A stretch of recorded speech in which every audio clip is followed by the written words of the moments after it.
as you know, pandemic obviously still ongoing.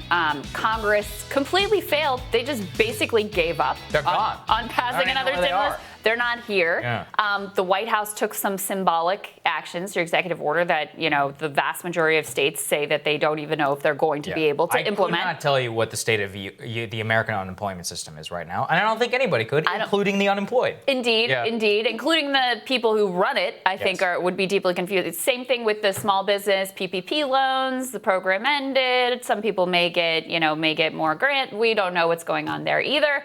But nevertheless, the stock market yesterday reached an all-time high. S&P 500 hits record, defying economic devastation is the headline from the New York Times. Here you see, rises to a record close, fully wiping out its coronavirus losses. This is the shortest bear market in history. And reading the analysis, what they basically point to is, I guess people were really excited that for the first time since the pandemic started, we had fewer than 1 million Americans filing for new unemployment claims. Wow, yeah. Only 900,000. In another time, those numbers would be astonishingly bad, but that's the metric of where we are right now. Also, the job creation massively slowed in July, but still jobs are, I think, 1.8 million jobs added in July.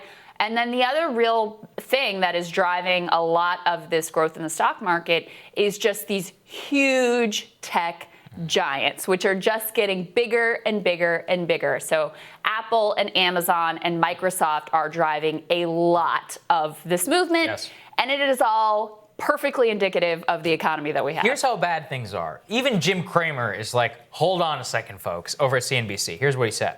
We've had a magnificent V-shaped recovery in the stock market, but the stock market's not a great reflection of the broader economy anymore. Really? If anything, the actual economy is in precarious shape, especially now that the government stimulus package has run out and Congress went home for the summer rather than trying to come up with a replacement. It's a V-shaped recovery. For the Dow Jones, the industrial average would be hitting new highs. But this move has been led by the NASDAQ and by the S&P 500. This is actually an important point. Industrial stocks, real economic stocks, real stocks that reflect real-time economic activity, not at an all-time high. S&P 500 and other indices, which include tech stocks, there's actually even tech ETFs and those things, those are at total all-time highs because that's what everybody's using.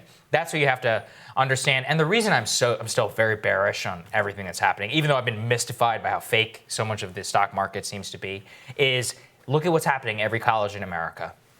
Every college in America that decided to come back, they're closing down. Notre Dame had 2 off-campus parties. Boom, explosion in cases. They tested every single one of their students who came back. Michigan just decided, they're like, no, everybody go home. They're like, if you came here, that's it. We're going all online. They're trying to do this across the country. Across the South, they're going to hold out as long as they can because of football. My prediction is they're going to keep the football players, send everybody else home. That goes to show you that, A, there can be another boom if some colleges don't let out too soon, but it just goes to show that we're not even close to a point where you can have any semblance of real-time of gathering, which translates to economic activity. Yeah. So don't get your hopes up if you're looking at some of this stuff. Well, and the stock market has long been disconnected from the reality of economic life for Americans, but it's becoming even more so because as small businesses fail and as people are confined to their homes, it is those giant mega companies that represent so much of the stock market that are getting bigger and that are succeeding. Right. I'm sure we've all seen the metrics that have been passed around about the amount of billions that are being added to the net worth of already billionaires, right? So the big guys are getting even bigger. They are the ones that are benefiting here. I saw numbers about Walmart is doing tremendously well. They've doubled, I think, their online sales. Yes. Like these giant retailers, especially the giant online retailers like Amazon, are doing tremendously well while you're at the expense of your Main Street small business, yes, maybe literally your business that is failing and struggling and closing. So I think that is a part of the story, too, of why it's so hard to wrap your head around. How could it possibly be all-time high stock market when we keep covering the numbers here of the number of Americans that can't make their rent, can't make their mortgage, standing in food lines? All of those things are real.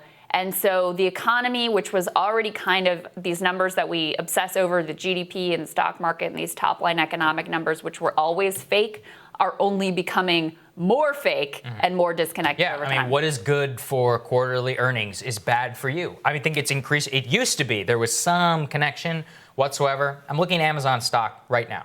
Beginning of the lockdowns, what, March 12th? I think that's like a fair thing.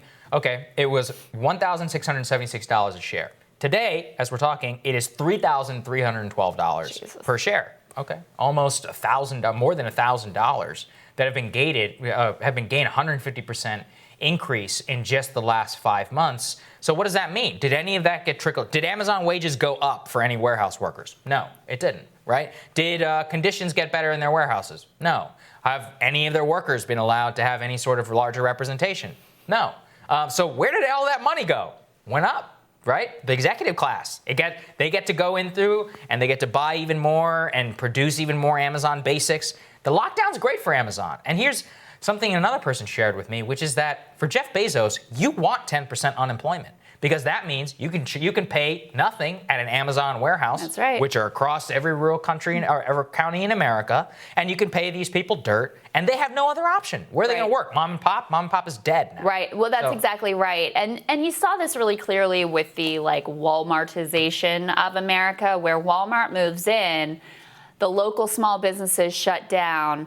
And it's not just that loss of local economic vitality. It also means that when you're spending money at that Walmart, that money isn't staying with China. Right. It's not staying there in your community. It's getting sucked out of your community. And Amazon is less visible because there's not a giant store in your neighborhood, although that may be coming soon. The fulfillment center is coming to your local mall, filling in the space for the retailers that are all going bankrupt and shutting down. But it's the exact same dynamic. So when you see that economic activity consolidating with Amazon, and look, I get it. Amazon's super easy to use. It's great. You go in, it's, you click on your phone, you get it like that, the deliver, all that stuff, very much at the expense of the grueling conditions that their workers go through.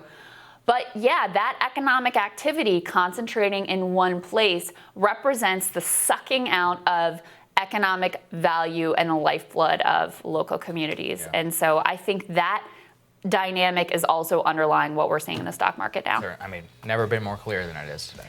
Tomorrow on Rising, Democratic strategist Jennifer Holdsworth and former co-chair of the Sanders campaign and podcast host of Hello Somebody, Nina Turner, is going to be back to weigh in on the convention. Always great talking to them. Remember to hit that subscribe button so you don't miss any of our videos. Also, don't forget to like and share as well. See you guys tomorrow. Have a great day, guys.